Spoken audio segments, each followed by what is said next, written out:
Week 2 of the Snowball Challenge, and I only needed one trade. The goal this week was to take $550 and get it to $605. Instead, one SPY trade this morning did it all. Bought the contracts at $1.25 per share and sold out and took profit at $2.09 per share. That's a 65% run on the contracts in about 25 minutes, $168 profit, and the account is sitting at $717 with the weekly target already accomplished. But here's the thing, that entire trade came down to one concept. It's the same concept behind almost every single trade I've taken in this challenge as well as the last one. And if you don't understand it, nothing that I show you on the chart will make sense. Quick break, free stock and a high yield, no catch. Moomoo's running a new user offer right now. Up to $1,000 in NVIDIA stock, plus an 8.1% APY on all uninvested cash for the first 2 months. Is one of the strongest new account bonuses I've seen this year. Links in the description. Sign up, fund the account, and you're in. Back to the video. So before we look at the trade, quick lesson on support and resistance. Then I'll show you exactly how it paid for itself this morning. When it comes to where I think this price of a stock is going, I typically look at the history of what it's already done. And by looking at the history, I can see what levels things might actually happen. All right, these levels are referred to as support and resistance. All right, so as we can see here on the screen, support is going to be like a floor and resistance is going to be like a ceiling. All right, so just a quick explanation. Let's say you have a basketball and let's say you drop the basketball and it touches the floor. All right, what's going to happen? It's going to bounce. All right, let's say it touches the floor again. It's going to bounce. All right, maybe not as high. Right now, the height doesn't really matter so much, but what we want to know is whenever we come to support, we expect it to kind of bounce up. Or if you see it doing something like this, maybe the ball is on its side rolling, maybe it's waiting for a bigger move. Support is a level that we expect the price or the ball to come through, and we expect this level to hold the ball up. So anytime we come here, we would almost expect it to go up and bounce. Now on the other side, here, let's get rid of that. There is resistance. So now let's say you threw a ball and you throw it at the ceiling. All right, you throw it at the ceiling, you're expecting it to come back down. Gravity's going to do its thing. Maybe you're here to catch it. Say you try to throw it again.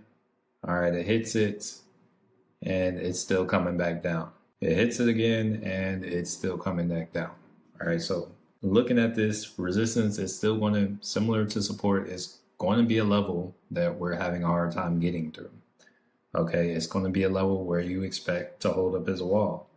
So once again, I don't know, let's say for some reason it's rolling on the ceiling, defying the odds of gravity. All right, we're not expecting it to break through this easy, but over time, things do break down. Let's say the floor is made of wood and I don't know, something breaks through it. Somebody chops a hole through it with an axe. Let's say price comes through and breaks it. One thing to know about support, once support breaks, once there is a hole here, that opens the door for this to move down a lot further until it finds another support, which in this instance, hey, way down here.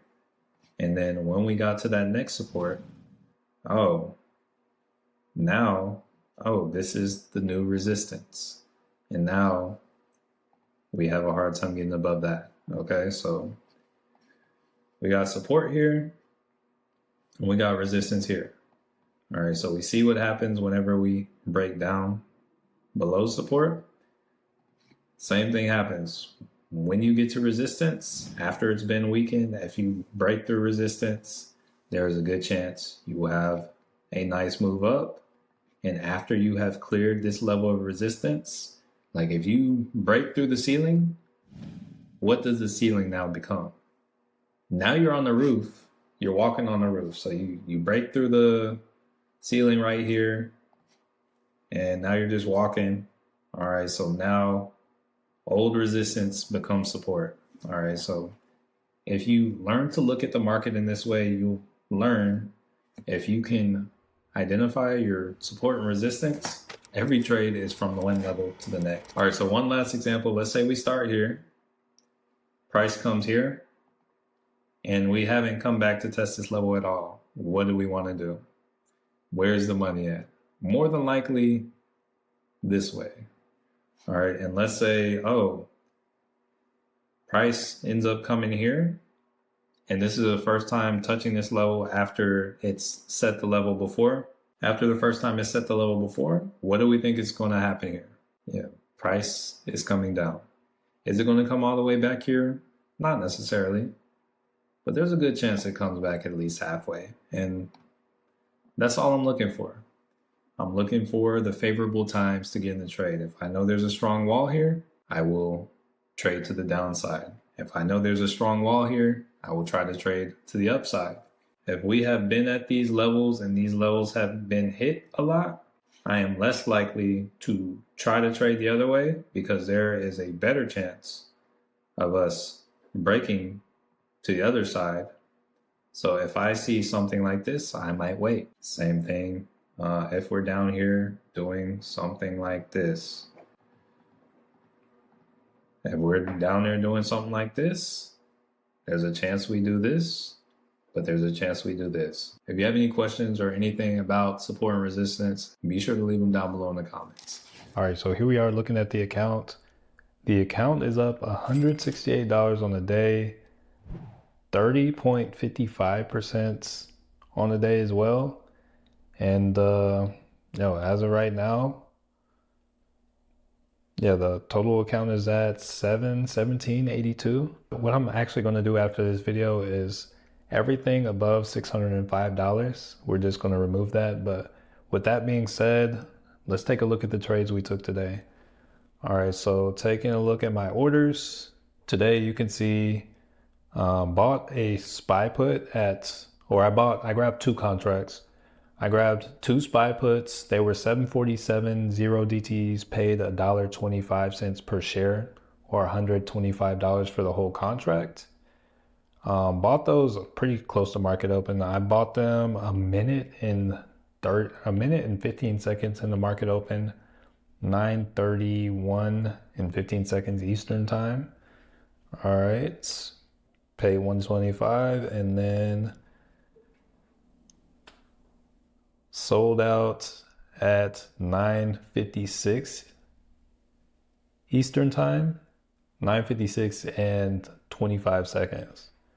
All right, so I think that's about 25 minutes in the trade, 25 minutes and 10 seconds if you want to get that specific. But yeah, just like that, 25 minutes, $168, not a bad day. The challenge lives on. All right. Now let's hop in and look at the charts. Looking at the SPY, you can see got the level of support marked right here at 743.36, and resistance marked.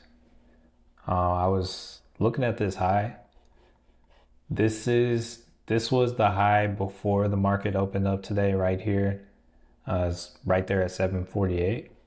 So this was going to be resistance, and this was going to be support. So pretty much the plan here was to grab something for downside up here at resistance, because there were other indicators. Like if we actually look at the dollar, typically when you find the dollar going up, the dollar was going up to start the day. Like I think the day opened over here on this candle.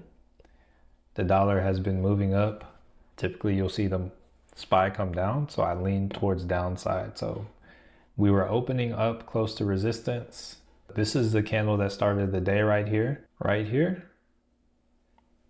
And I bought in right here on this candle, pretty much like right at open. Here, let's come down to a lower time frame.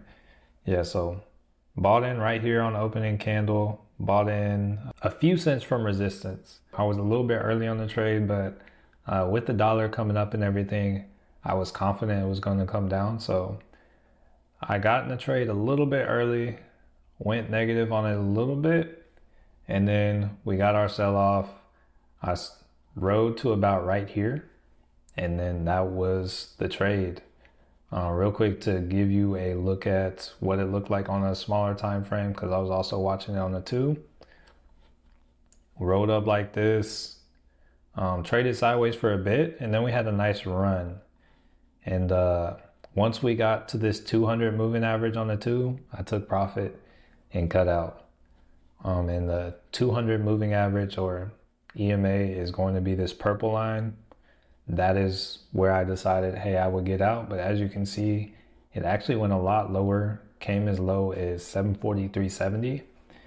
And we called it a day. All right, you know what time it is. Let's fill in the snowball. All right, so here we are, looking at the spreadsheet. All right, so we knocked week 1 down last week, started with 500, hit our weekly target of 50, ended with 550. All right, now this week, we started with 550, hit our weekly target of 55 and then some more. So now, we get to, go on market. We hit it. All right, so we're going to keep going. 2 weeks down, 50 more to go. Each week, seeming more and more possible. So that's week 2. 67% on the contracts, $168 in the account, goal cleared, 0 strikes. Quick housekeeping, the account is sitting at $717, but the challenge doesn't work that way. So everything above this week's target, I'm just gonna pull on. The plan says week 3 starts at $605. So everything above that, I'm just gonna withdraw and kind of have on the side. The extra comes out, the plan resets to exactly where it should be, and we keep moving at the proper pace. And that's going to be where discipline comes into this challenge. It's not just about hitting the number, it's about following the structure, even when the account gets ahead of it.